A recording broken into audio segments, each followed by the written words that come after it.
Hi, my fellow Scriabinoids. Hello, dear listeners. Today I'm going to take you with me on a journey through the 10 piano sonatas of Alexander Scriabin. They lead listeners through the evolution of one of the most enigmatic figures in the arts. From his early romantic influences to the mysticism and abstraction of his later years, these works embody Scriabin's transformation from a passionate composer to a visionary, seeking to transcend music altogether. Early sonatas, the romantic foundation. The sonata number 1 in F minor, opus 6, reflects the influence of Chopin, with lyrical lines, sweeping melodies, and romantic harmonies within its 4 movements. However, even in the early works, such as this piece, a personal voice emerges. The first sonata is dark, filled with a tragic longing that hints at Scriabin's own existential struggles.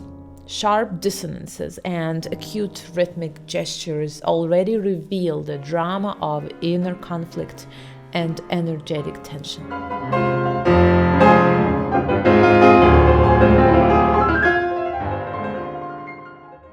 Sonata number 2 in G sharp minor, opus 19, known as the Sonata Fantasy, is marked by its evocative duality.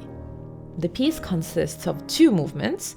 The andante conjures a serene seascape, followed by a stormy, restless presto. The early sonatas root Scriabin's journey in the romantic tradition, but foreshadow his quest for transcendence.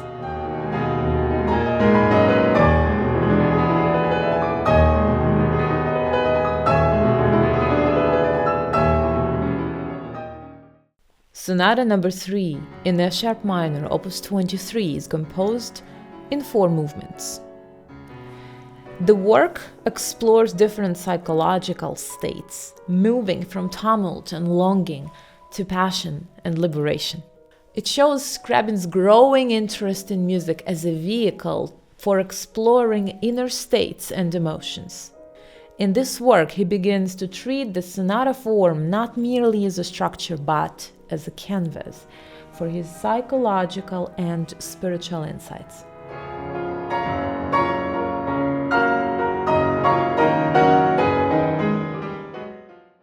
Now we are in the sonatas of the middle period of his legacy, toward transcendence. As Scriabin's philosophical and mystical ideas deepened, so did his music. By sonata number 4 in F sharp major, opus 30, he was exploring new harmonic realms and expanding beyond conventional forms. This sonata, composed in 2 movements, is ecstatic and uplifting, imbued with Scriabin's vision of an ascent toward the higher spheres. It reflects his belief in transcendence and spiritual awakening, with luminous harmonies and a soaring melody that evokes flight. The composer starts using non-conventional directions in the score. The second movement is marked prestissimo volento, flying. The 5th sonata, opus 53, marks a bold shift in Scriabin's work and is often considered the pinnacle of his middle period. Abandoning the traditional multi-movement sonata structure, he creates a single-movement work filled with cyclicity of the themes, harmonic richness, and vivid tonal colors. Describing it as flight, an upward surge, Scriabin crafted this sonata to reflect an ascent to higher consciousness. It foreshadows his later experimentation with mystical themes that bear semantic meaning, paving the way for the radical departures of his final sonatas.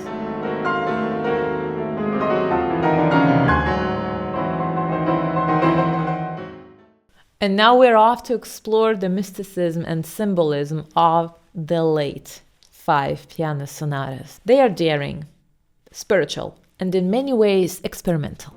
The Sonata number 6, Opus 62, is a work of haunting darkness, tonal shifts from 1 to 2 centers, a tritone apart, and complex textures. Scriabin himself reportedly feared this sonata and has never performed it in public. Its eerie, dissonant quality symbolizes a descent into the unknown with harmonies that evoke the supernatural and the uncanny.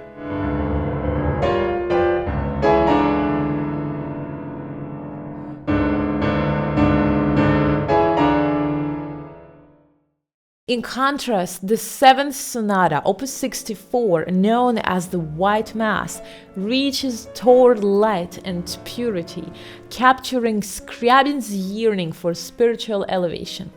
Here, the composer employs intricate motifs, bell-like chords of celebration, and shimmering textures to evoke a sense of enlightenment. One can hear an upward force. The music is bright and ecstatic, yet complex, reflecting the tension between earthly limits and spiritual aspiration.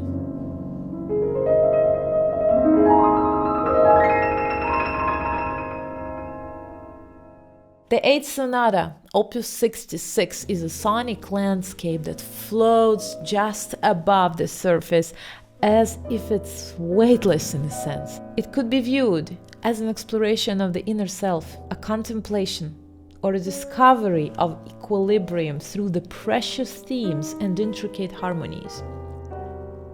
As if a gem is rotated around for its every facet to be seen, one of the motifs is in fact transposed 12 times, which symbolizes concluding the entire cycle and closing the loop. This was the last sonata to be completed by the composer.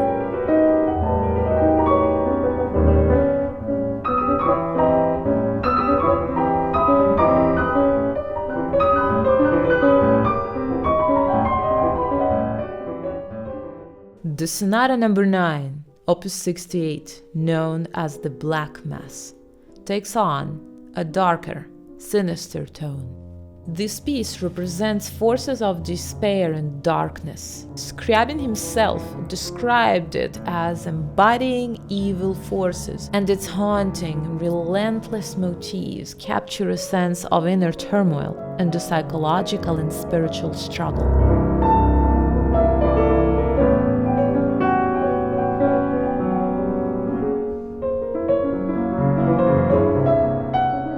Finally, the 10th sonata, Opus 70, Scriabin's last published work in the genre, is characterized by delicate, insect-like trills and a lightness that feels otherworldly.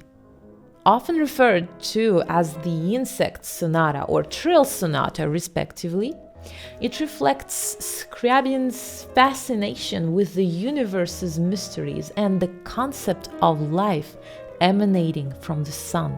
One of the features of this work is the moment of rebirth after a decay in the middle of the development section, which might refer to Scriabin's ideas for his planned opus magnum, Mysterium, that he has unfortunately never written. The trills, tremoli, and rapid runs create an ethereal sensation that hints at a vision of life beyond the physical, capturing both beauty and fragility in his unique world, which concludes with a metaphysical unification with the universe in the epilogue of the piece.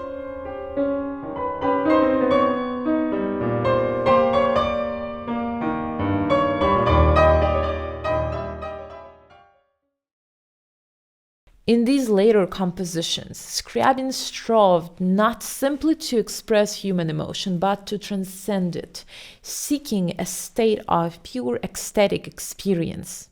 His late sonatas were meant to guide listeners beyond the confines of personal feeling and into a higher, universal consciousness, a sound world that he believed could connect listeners with the divine.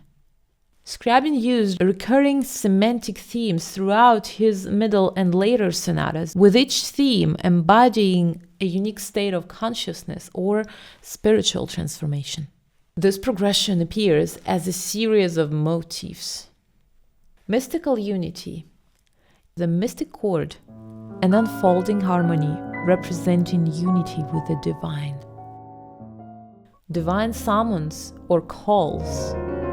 This fanfare-like motif serves as a call to transcendence, urging listeners beyond earthly concerns.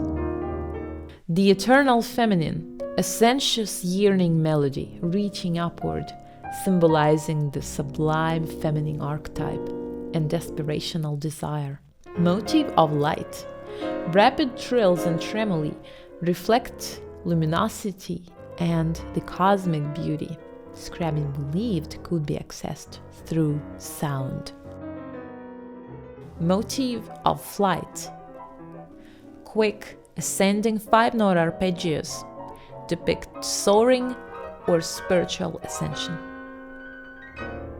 Vertiginous dances, hypnotic, rhythmically driven dances that represent ecstatic states often composed in square meters. These themes appear across Scriabin's later sonatas, guiding listeners through a mystical journey on a symbolic plane. They are not simply musical devices, but act as signposts toward different levels of spiritual experience, reflecting his belief that music could evoke higher states of being. Scriabin's 10 sonatas are more than just a collection of compositions.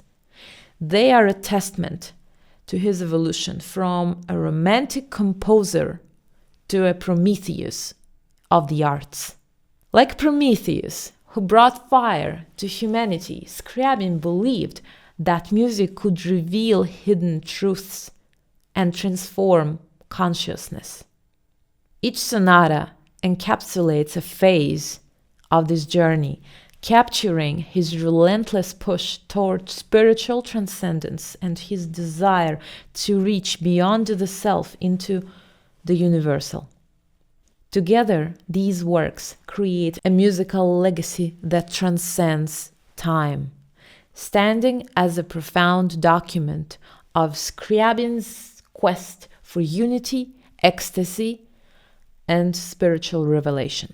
Through his 10 sonatas, listeners can experience his life's journey, marked by daring innovation, mysticism, and an unwavering belief in the transformative power of art.